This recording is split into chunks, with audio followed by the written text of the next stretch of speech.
Hello friend, soil mechanics के next lecture में हम देखते हैं सॉइल को हम कैसे कैसे कैटेगराइज करते हैं। तो सॉइल को मेनली प्लास्टिसिटी बेसिस पे and grain size distribution basis पे हम कैटेगराइज करते हैं। दो है ग्रेन साइज और सेकंड है प्लास्टिसिटी। प्लास्टिसिटी के बेस पे सॉइल को हम कैटेगराइज करते हैं। तो आज हम देखेंगे field identification of soil. Field identification of soil में सॉइल को हम दो कैटेगरी में, एक है कोर्स ग्रेन सॉइल और सेकंड है फाइन ग्रेन सॉइल में कैटेगराइज किए हैं। तो कोर्स ग्रेन सॉइल में हम एक देखते हैं ग्रेवल और एक है सैंड। ठीक है, कोर्स ग्रेन सॉइल में ग्रेवल और सैंड देखेंगे, ये दो चीज़ होता है। और फाइन ग्रेन सॉइल में जो मेनली आज हमारा टॉपिक है, फाइन ग्रेन सॉइल में ऑर्गेनिक, इनऑर्गेनिक सॉइल और एक होता है सिल्ट एंड क्ले सॉइल। तो फाइन ग्रेन सॉइल को हम सिल्ट और क्ले दो में कैटेगराइज किए हैं और इसी को हम ऑर्गेनिक और इनऑर्गेनिक सॉइल में भी कैटेगराइज किए हैं। तो इनऑर्गेनिक सॉइल है, इनऑर्गेनिक सॉइल में चार टेस्ट होता है। एक है डाइलाटेंसी टेस्ट, सेकेंड है ड्राई स्ट्रेन टेस्ट, थर्ड है डिस्पर्सन टेस्ट और चौथा है टफनेस टेस्ट या इसी को रोलिंग टेस्ट के नाम से भी जाना जाता है। तो डाइलाटेंसी टेस्ट में क्या होता है, एक हम पाम में, हमारे हथेली में सॉइल ले लेते हैं। ठीक है, सॉइल लेने के बाद हम देखते हैं कि आइडेंटिफिकेशन करना है हमको सिल्ट और क्ले। क्ले है कि सिल्ट है। अगर हम सॉइल लेने के बाद वाटर उसमें ऐड कर देते हैं, वाटर ऐड करने के बाद अगर वाटर सरफेस पे आ जाता है, ठीक है, water comes to the surface, then this soil is silt. ठीक है, अगर वाटर सरफेस पे आ जाता है तो उस सॉइल को हम सिल्ट सॉइल कहेंगे। अगर वाटर ऐड करने पर सॉइल टर्बिड हो जाता है, ठीक है, वाटर ऐड करने पर सॉइल टर्बिड हो जाता है और वाटर इजीली मूव नहीं करता है, तो उस सॉइल को हम कहेंगे क्ले सॉइल। ठीक है, तो ये हो गया डाइलाटेंसी टेस्ट हमारा। अब है dry strain test. Dry strain test में हम 3 mm साइज का 3 mm साइज के एक सॉइल लेंगे। ठीक है, और उसका हम 3 mm साइज का एक सॉइल लेंगे और उसका एक स्मॉल बॉल बना लेंगे। 3 mm साइज का इस सॉइल लेने के बाद 3 mm साइज का एक स्मॉल बॉल हम बना लेंगे। बनाने के बाद उसको ड्राई कर लेंगे। ड्राई करने के बाद अगर वह इजीली क्रश हो जाता है, इजीली क्रश हो जाता है तो उसको सिल्ट कहेंगे। और इजीली क्रश नहीं होता है, उसमें एफर्ट लगाना पड़ता है, तो उसको हम क्ले कहेंगे। ये होता है हमारा ड्राई स्ट्रेन टेस्ट। और अगला है डिस्पर्सन टेस्ट। ठीक है, डिस्पर्सन टेस्ट में हम देखते हैं कि स्पून से एक सॉइल ले लेते हैं और उसको जार में हम डाल देते हैं। ठीक है, जार में डालने के बाद देखते हैं कि वह सेटल कितना टाइम में होता है। अगर 15 आवर से लेके 1 घंटा में वह सेटल हो जाता है तो उसको सिल्ट कहेंगे। ठीक है, अगर 15 आवर से 1 घंटा में सेटल हो जाएंगे तो उसको सिल्ट कहेंगे। अगर वो सॉइल को लेने पे, जार में लेने पे वो टर्बिड हो जाता है, ठीक है, वाटर में टर्बिडिटी आ जाता है, तो उसको हम क्ले कहेंगे। अब नेक्स्ट है टफनेस टेस्ट या रोलिंग टेस्ट। तो जैसे हम प्लास्टिक लिमिट पढ़ते समय हमने 3 mm साइज का एक थ्रेड बनाए थे सॉइल का। ठीक है, सेम चीज़ इसमें करेंगे। अगर थ्रेड बनाते हैं और उसमें क्रम्बल हो जाता है, ठीक है, सरफेस क्रैक होना स्टार्ट हो जाता है, तो उसको हम सिल्ट कहेंगे। और अगर 30 सेंटीमीटर लेंथ है, 3 mm साइज का डायमीटर का एक सॉइल का रोल करते हैं, उसके बाद उसको सपोर्ट पे रख देते हैं, ठीक है। सपोर्ट पे रखने पर कोई क्रम्बल उसमें नहीं होता है, तो उसको हम क्या कहेंगे, क्ले कहेंगे। तो ये हो गया हमारा टफनेस टेस्ट या रोलिंग टेस्ट, ठीक है। अब नेक्स्ट देखेंगे इंजीनियरिंग क्लासिफिकेशन ऑफ सॉइल। तो इंजीनियरिंग क्लासिफिकेशन ऑफ सॉइल में सबसे पहला है classification based on grain size, दूसरा है टेक्सचरल क्लासिफिकेशन, और तीसरा यूनिफाइड सॉइल क्लासिफिकेशन सिस्टम। ये बहुत इंपॉर्टेंट है एग्जाम के पर्पज से, ठीक है, क्योंकि ये क्वेश्चन असिस्टेंट डायरेक्टर में आया वाले क्वेश्चन है। चौथा है American association of state highway and transport official, इसी को AASHTO शॉर्ट में बोलते हैं, सिस्टम। और लास्ट है Indian standard soil classification system ISSCS। Okay, next है classification of coarse grain soil. तो कोर्स ग्रेन सॉइल को 3 बेसिस पे हम कैटेगराइज करते हैं, पार्टिकल साइज, ग्रेडेशन कैरेक्टरिस्टिक, जैसे हम CU और CC का फॉर्मूला देखे थे, और percentage fineness, percentage fraction which pass through 75 micron CU। अब coarse grain soil are those having 50% or more retain on this 75 micron CU। अगर 75 माइक्रॉन CU है, उससे अगर 50% पास हो रहा है तो फाइन में आएगा, और 50% रिटर्न हो रहा है तो कोर्स में आएगा, ठीक है। अब हम देखते हैं कि 4.75 mm जो साइज है, ठीक है, CU का साइज है, उससे अगर 50% ज़्यादा रिटेन हो रहा है तो हम ग्रेवल में, ठीक है, और उससे पास हो रहा है उसको हम क्या लेंगे, सैंड लेंगे। जो रिटेन हो रहा है उसको ग्रेवल लेंगे, और जो पास हो रहा है उसको क्या लेंगे, सैंड लेंगे। तो on the basis of percentage fineness coarse grain soil are further classified. अब हम परसेंटेज फाइननेस पहले हम देख चुके हैं एक ग्राफ के थ्रू, पहले वाले लेक्चर में मैं समझाया था एक ग्राफ के थ्रू कि कैसे हम परसेंटेज फाइननेस देखते हैं। जैसे निकालते हैं, यहाँ पर कुमुलेटिव निकालते हैं, जैसे 8 mm साइज है, 8 mm या 10 mm है, 10 mm से 5% लेस है, ग्राफ में देखेंगे 5% पे कौन से वाले हैं, तो 5% पे जैसे 10 mm आ रहा है, तो 10 mm जैसे कम है, when fineness is less than 5% by weight, then उसको हम कैटेगराइज करेंगे ग्रेवल, और ग्रेवल को हम 2 भागों में, ठीक है, एक वेल ग्रेडेड है और एक पुअरली ग्रेडेड है। उसी प्रकार सैंड को भी हम 2 भागों में, एक है वेल ग्रेडेड सैंड है और एक पुअरली ग्रेडेड सैंड है। जैसे gravel more than 50% coarse fraction retained on 4.75 mm CU।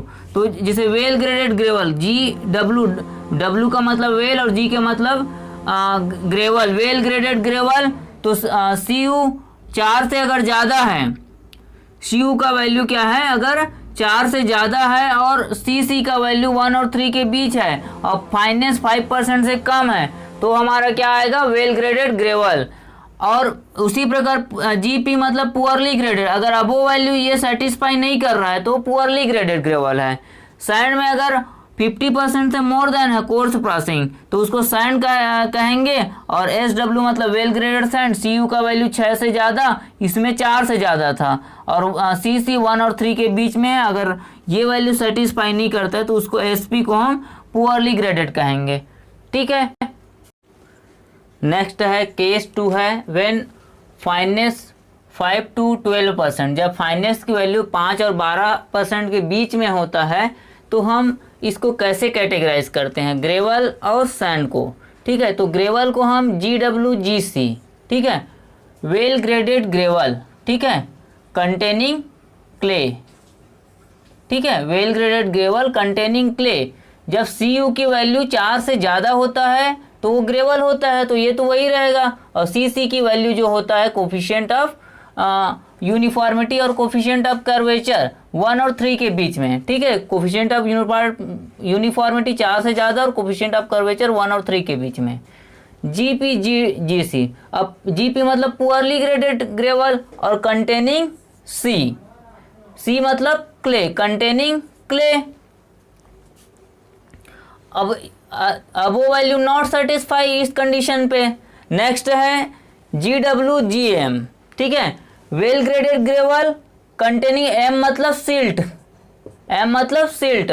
जब वेल ग्रेडेड में 4 से ज़्यादा Cu की वैल्यू और Cc की वैल्यू 1 और 3 के बीच में। Same GP and GM well poorly graded gravel and containing silt. अब सैंड का तो हम देख लिए डेफिनेशन क्या होता है। अब SWSC सेम ना, Cu 6 से ज़्यादा, SW मतलब well graded sand containing clay, Cu 6 से ज़्यादा, वे poorly graded sand containing clay, अब वो वैल्यू नॉट सेटिस्फाइड। नेक्स्ट है SWSM well graded sand containing silt, Cu greater than 6 and 1 और 3 के बीच में Cc, इसमें भी। और SPSM poorly graded sand containing silt not satisfy, अब वो वैल्यू सेम है ना। केस 3 में when fineness is more than 12%, 12% से ज़्यादा होता है तो क्लेई ग्रेवल, जब परसेंटेज फाइननेस 12% से ज़्यादा है और प्लास्टिसिटी इंडेक्स 7% से ज़्यादा है, GC। और सिल्टी ग्रेवल जब प्लास्टिसिटी इंडेक्स 4% से कम है और परसेंटेज फाइननेस 12% से ज़्यादा है। सैंड के केस में same, Sandy clay plasticity index 7% से ज़्यादा है और परसेंटेज फाइननेस 12% से ज़्यादा है। SM मतलब सिल्टी सैंड, जब 4% से कम है प्लास्टिसिटी इंडेक्स और 12% से फाइननेस ज़्यादा है। अब IP इधर प्लास्टिसिटी इंडेक्स और इधर लिक्विड लिमिट, ठीक है। ये जैसे A लाइन है, A लाइन, इसके लिए IP का वैल्यू होता है 0.73। यहाँ पर अपन उसका फॉर्मूला लिख सकते हैं,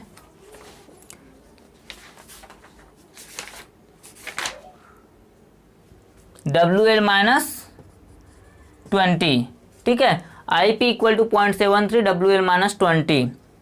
अब देखो 4% से 7% के बीच में तो डुअल सिंबल C और M दोनों हैं, ठीक है। C मतलब क्ले, M मतलब सिल्ट। अगर 4% से ज़्यादा है तो सिल्टी है, ये सॉरी 4% से कम है तो सिल्टी है, 7% से ज़्यादा होगा तो क्ले ही होगा। तो यहाँ पर हम इंटरमीडिएट वाले भी है, CI मतलब A लाइन से ऊपर क्ले को और नीचे सिल्ट या ऑर्गेनिक को बताता है। ये भी ऑब्जेक्टिव क्वेश्चन है ना, IAS में आया वाला क्वेश्चन है। ऊपर क्या रहता है, क्ले रहता है और बीच में अपने को लिक्विड लिमिट दे दिया तो इंटरमीडिएट होगा 35 और 50 के बीच में। 35 से कम हो जाएगा तो लो होगा और ज़्यादा 50 से ज़्यादा होगा तो हाई होगा। MH हाई, MH मतलब हाई सिल्ट और MI मतलब इंटरमीडिएट और ML मतलब लो। सभी देखो यहाँ पर 35 से कम है, ये 35 से ज़्यादा है और 50 से कम है तो इंटरमीडिएट, ठीक है। तो ये ग्राफ से हम समझ सकते हैं, ग्राफ दे दिए रहता है, ऊपर में क्या को शो करता है, बीच में वैल्यू दे दिए रहेगा 35 और 50 के बीच ऐसे करके, और उसको बताओ बोलेगा तो हमको बताना पड़ेगा कि वो क्या है। ग्राफ याद रहेगा तो हम आसानी से बता सकते हैं। ओके, नेक्स्ट है इंडियन स्टैंडर्ड सॉइल क्लासिफिकेशन। पहला उसमें देखते हैं ग्रेवल, सैंड, ऑर्गेनिक और पीट। 4 भागों में कैटेगराइज किया गया है इसमें। तो हम साइज़ के हिसाब से देखते हैं किस किस सॉइल को किस किस साइज़ का बोलते हैं। तो बोल्डर बोलेंगे 300 mm से ज़्यादा है, कोबल बोलेंगे 300 से 80 mm के बीच है। अब कोर्स ग्रेन सॉइल को 2 भागों में, कोर्स ग्रेन और फाइन सैंड में, फाइन ग्रेन में अपन डिवाइड करते हैं। तो कोर्स ग्रेन को कोर्स और फाइन 2 भागों में डिवाइड किया गया, 20 से 80 और 4.75 से 20।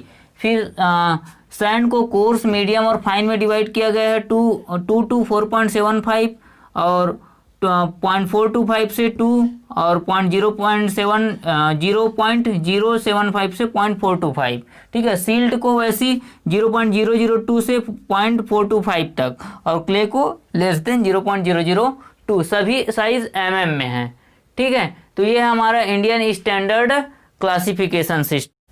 नेक्स्ट है टेक्सचरल क्लासिफिकेशन सिस्टम। तो टेक्सचुरल क्लासिफिकेशन सिस्टम में हम ग्रेवल का साइज 1 mm से ज़्यादा लेते हैं, सैंड का साइज होता है 0.05 to 1 mm, सिल्ट का होता है 0.05 to 0.05 mm और क्ले का होता है 0.005 mm से लेस देन होता है। तो इसको एक ग्राफ के थ्रू हम समझते हैं। ग्राफ में हम एक ट्रायंगुलर सिस्टम बनाते हैं स्केल से, इधर होता है सैंड, इधर होता है सिल्ट और इधर होता है क्ले, ठीक है। तो सभी को हम क्या करते हैं 10-10 भागों में बांट लेते हैं, 10-10 भागों में बांट लेते हैं। बांटने के बाद क्या करते हैं 80 और इधर 20, जैसे 80 और 20 वाले को एक पैरेलल लाइन ड्रा करते हैं, उसी प्रकार 70 से 30 वाले को एक पैरेलल लाइन ड्रा करते हैं, ठीक है ऐसा। उसके बाद 40 और 50 के बीच में, और इधर हम देखते हैं 40 और 50, तो एक लाइन यहाँ से हम ड्रा कर लेते हैं ऐसे, ठीक है। उसी प्रकार सेम चीज़ें भी इस साइड करते हैं, ठीक है। फिर 50 से 50 को मिलाते हैं, जो मिला है यहाँ से, और इस साइड को हम ड्रा नहीं करते, इतना ही को ड्रा करते हैं। इस प्रकार इधर भी 50 से 50 को मिलाते हैं, ठीक है। सेम 80 से 20 को मिलाते हैं, 80 से 20 को मिलाते हैं, और 80 और 90 के बीच और इधर 10 और 20 के बीच एक लाइन ड्रा करते हैं ऐसे हम। और 40 से पैरेलल लाइन खींचते हैं, और 30 से एक पैरेलल लाइन खींचते हैं, और इधर 30 से एक पैरेलल लाइन खींचते हैं। तीनों को एक बिंदु मिलाने पर एक बिंदु पर कटता है, तो इस साइड को क्ले, इस साइड को सैंड और इस साइड को सिल्ट कहा जाता है, ठीक है। तो ये यहाँ पर जो है सैंडी क्ले है, ये सैंडी क्ले लोम है, ये सैंडी लोम है, लोम सैंड है और ये सैंड है, ठीक है। उसी प्रकार यहाँ पर सिल्ट है, ठीक है, ये सिल्टी क्ले है, ये क्ले लोम और ये लोम बस है, ठीक है। तो ये हो गया हमारा टेक्सचरल क्लासिफिकेशन सिस्टम। अब नेक्स्ट है हमारा unified soil classification system, USCS, ठीक है, यूनिफाइड सॉइल क्लासिफिकेशन सिस्टम। तो यहीं से एक क्वेश्चन बनता है USCS। तो यूनिफाइड सॉइल क्लासिफिकेशन सिस्टम में ग्रेवल होता है, दूसरा सैंड होता है, तीसरा सिल्ट होता है, और लास्ट है पहला ग्रेवल, दूसरा सैंड और तीसरा है ऑर्गेनिक सॉइल और चौथा है पीट होता है। तो ग्रेवल हम कोर्स ग्रैंड, इसके बाद फाइन ग्रैंड और ऑर्गेनिक, और चौथा है सिल्ट होता है। तो यहीं से एक क्वेश्चन जनरेट होता है। ग्रेवल और सैंड कोर्स में आएगा, और फाइन में आएगा हमारा क्ले और सिल्ट आ जाएगा, और थर्ड है ऑर्गेनिक, मैं थोड़ा सा गलत बोल दिया था यहाँ पर, ऑर्गेनिक, और चौथा है हमारा पीट, USCS। तो यहीं से एक क्वेश्चन जनरेट होता है कि निम्न में से किसको इंडियन IS इंडिया के द्वारा एडॉप्ट किया गया है। तो USCS को ही इंडिया के द्वारा एडॉप्ट किया गया है। इसी का modification system Indian standard soil classification system है, जिसको हम देख लिए हैं। नेक्स्ट है American association state highway and transportation और ऑफिशियल। इसको A1 से A7 में कैटेगराइज किया गया है। A8 को पीक एंड मड को मग को बाद में जोड़ा गया है। ग्रुप इंडेक्स इक्वल टू होता है 0.2A plus 0.05 AC plus 0.01 BD। A का मतलब होता है that part of percentage passing the 75 micron if greater than 35 and not exceeding 75। Same इसमें greater than 15 and not exceeding 55 होता है। सी इक्वल टू होता है that part of liquid limit greater than 40 and not exceeding 60। D equal to होता है that part of plasticity index greater than 10 and not exceeding 30। और A1 को 2 subgrade में categorise किया गया, A2 को 4 सबग्रेड में कैटेगराइज किया गया है। थैंक्स दोस्तों, अगर आपको वीडियो अच्छा लगता है चैनल को सब्सक्राइब कीजिए, वीडियो को लाइक करिए और ज़्यादा से ज़्यादा शेयर करिए।